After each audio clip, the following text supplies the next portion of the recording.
청매로 큐티하기 11월 12일 본문 사사기 6장 1절에서 10절까지 말씀 제가 잠시 기도함으로 시작하도록 하겠습니다.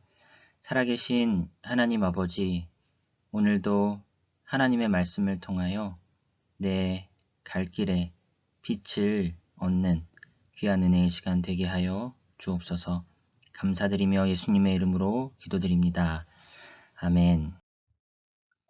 관찰, 해석, 적용의 절차로 묵상을 진행해 보겠습니다. 이스라엘 백성은 또다시 여호와께서 보시기에 나쁜 일을 했습니다. 그래서 여호와께서는 미디안 백성이 7년 동안 이스라엘을 다스리게 하셨습니다. 미디안 사람들은 매우 강했으며 이스라엘 사람들을 잔인하게 대했습니다. 그래서 이스라엘 사람들은 산에 있는 동굴이나 산성에 숨기도 했습니다. 이스라엘 사람들이 농사를 지을 때마다 미디안 사람들과 아말렉 사람들과 동쪽의 다른 사람들이 와서 이스라엘 사람들을 공격했습니다. 그들은 이스라엘 땅에 진을 쳤습니다. 그리고 그들은 이스라엘 사람들이 심어놓은 농작물을 망쳐 놓았습니다. 그들은 가사 땅에까지 그런 짓을 했습니다. 그들은 이스라엘 사람들이 먹을 것을 남겨놓지 않았습니다. 양이든 소든 나귀든 하나도 남겨놓지 않았습니다. 미디안 사람들이 와서 그 땅에 진을 쳤습니다. 그들은 천막과 가축을 가지고 왔는데 마치 메뚜기 떼와 같았습니다. 사람과 낙타가 너무 많아서 셀 수 없을 정도였습니다. 미디안 사람들은 그 땅에 들어와서 그 땅을 못쓰게 만들어 놓았습니다. 이스라엘은 미디안 사람들의 약탈 때문에 매우 가난해졌습니다. 그래서 여호와께 도와달라고 부르짖었습니다. 1절에 또다시 여호와께서 보시기에 나쁜 일을 했다라고 하는데 또 언제 그러했는가? 사사기 3장 12절, 4장 1절, 6장 1절 이스라엘은 반복적으로 여호와 앞에 범죄하였다라는 것을 알 수 있습니다. 이스라엘은 왜 여호와께 도와달라고 부르짖었나요? 미디안 백성들이 공격했지요. 진을 치고 있었고 땅을 못쓰게 만들었고 그리고 약탈하였습니다.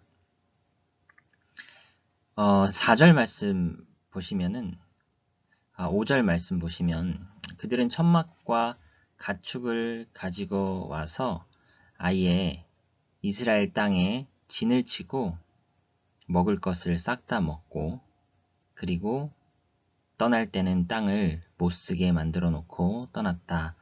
이스라엘 사람들이 매우 강했기 때문에 2절 말씀 보시면 이스라엘 사람들은 동굴이나 산성에 피해 있었고 평지나 농산물이 있는 지역에는 미디안 사람들이 그 시즌에 와서 천막과 가축을 데리고 와서 아예 기거하면서 먹을 것을 다 먹어버리고 떠날 때는 땅을 못쓰게 만들어 놓고 떠나는 이런 만행을 저질렀다는 것입니다. 이스라엘 사람들은 여호와께 미디안 사람들에게서 구해달라고 부르짖었습니다. 그래서 여호와께서는 이스라엘 사람들에게 한 예언자를 보내주셨습니다. 그 예언자가 말했습니다. 이스라엘의 하나님 여호와께서 이렇게 말씀하셨소. 나는 너희가 노예로 있던 땅 이집트에서 너희를 이끌어내었다. 나는 이집트 백성에게서 너희를 구해주었다. 또 나는 가나안의 모든 백성을 쫓아내고 그 땅을 너희에게 주었다. 그때에 내가 너희에게 말했다. 나는 너희 하나님 여호와다. 너희는 아모리 사람의 땅에서 살게 될 것이다. 하지만 너희는 그들의 신을 섬겨서는 안 된다. 그러나 너희는 나의 말에 순종하지 않았다. 여호와께서는 이스라엘의 상황을 해결하시기 위해 보통은 사사를 보내서 군사작전을 시행하사 이스라엘의 대적을 무찌를 수 있도록 하시는데 이번 장면에서는 좀 특이하게 사사보다 한 예언자를 먼저 보내주시더라는 것입니다. 그 이유에 대해서는 우리 다음 질문을 먼저 해결하고 생각해 보았으면 하는데요. 이스라엘이 어려움을 겪는 이유가 무엇 때문이라고 선지자는 알려주나요? 10절 말씀 보시면 하지만 너희는 그들의 신을 섬겨서는 안 된다. 그러나 너희는 나의 말에 순종하지 않았기 때문에 어려움을 겪는 것이라는 것을 알 수 있습니다. 예언자가 하나님의 말씀을 전해 주었죠. 하나님의 마음을 알 수 있도록 전해 주었습니다. 이집트 땅에서 너희를 이끌어낸 여호와만을 의지하고 순종하지 않고 아모리 사람의 땅, 가나안 사람의 땅에서 그들의 신들, 우상을 섬기는 범죄를 저질렀기 때문에 하나님께서 미디안을 일으키사 이스라엘을 괴롭게 하고 계시다라는 것입니다. 이스라엘이 앞으로 징계를 겪지 않으려면, 다른 말로 하면 우상 숭배에 빠지지 않으려면 어떻게 해야 할까요? 우리를 노예로 있던 땅 이집트에서 구원해 주신 분이라는 사실을, 그 감격을, 그 은혜를 항상 기억하고 은혜를 기억하는, 구원의 사건과 그 감격을 기억하는 마음이 있어야 세상의 헛된 유혹과 우상 숭배에 빠지지 않게 되지 않을까, 오늘 말씀을 통해 생각해 봅니다. 지난 시간에 사사기 어떻게 묵상할 것인가에서 우리 사사기의 구조를 살펴보면서 12명의 사사가 사사기 성경책 가운데 등장한다라는 것을 보았는데요. 6장에서 8장까지는 이제 기드온 사사 이야기가 나오게 될 것입니다.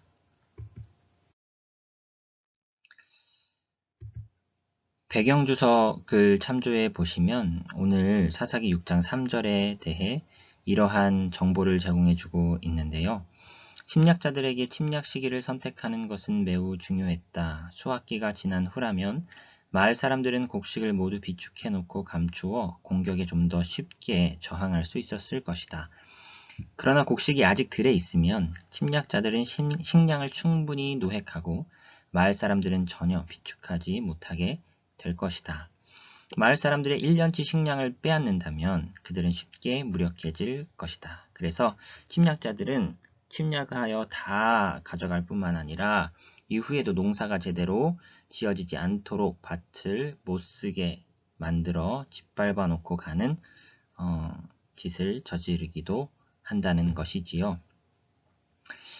오늘 본문 7, 8절에 해당하는 매일 성경의 해설을 보시면 자기 백성을 고통스러운 현실에서 건지기 전에 먼저 죄에서 건지려 하신다라는 해석이 담겨 있습니다. 이스라엘 백성은 궁핍함이 극심해지자 하나님께 고통을 호소하며 구원해달라고 구했지만 하나님은 곧바로 사사를 보내지 않으시고 선지자를 보내 그들의 불순종을 꾸짖으셨습니다.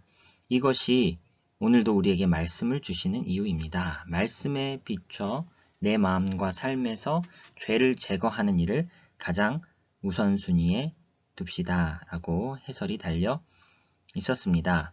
사사를 통하여서 즉시로 구원하시기보다 선지자를 먼저 보내셔서 하나님이 너희에 대하여 어떤 마음인지 말씀을 주시고 그 말씀을 통하여 범죄한 것에 대하여 회개할 것을 먼저 촉구하시는 장면을 오늘 볼 수 있었습니다. 하나님은 말씀을 주시는 분, 은혜를 기억하게 하시는 하나님, 꾸짖으시는 하나님, 징계하시는 하나님, 다른 말로 하면 그렇게 이스라엘이 징계 후에는 당신과 친밀한 관계를 맺기를 원하시는 그런 하나님이시라는 것을 생각해 볼 수 있겠고요. 우리에게 주시는 교훈은 하나님의 은혜를 기억하자, 말씀을 통해 하나님의 은혜를 기억하자, 그래서 우상숭배의 유혹에 빠지지 말자라고 정리해 보았습니다. 말씀을 가까이 하자. 여사사 드보라가 암 문맥에 나옵니다. 5장까지요.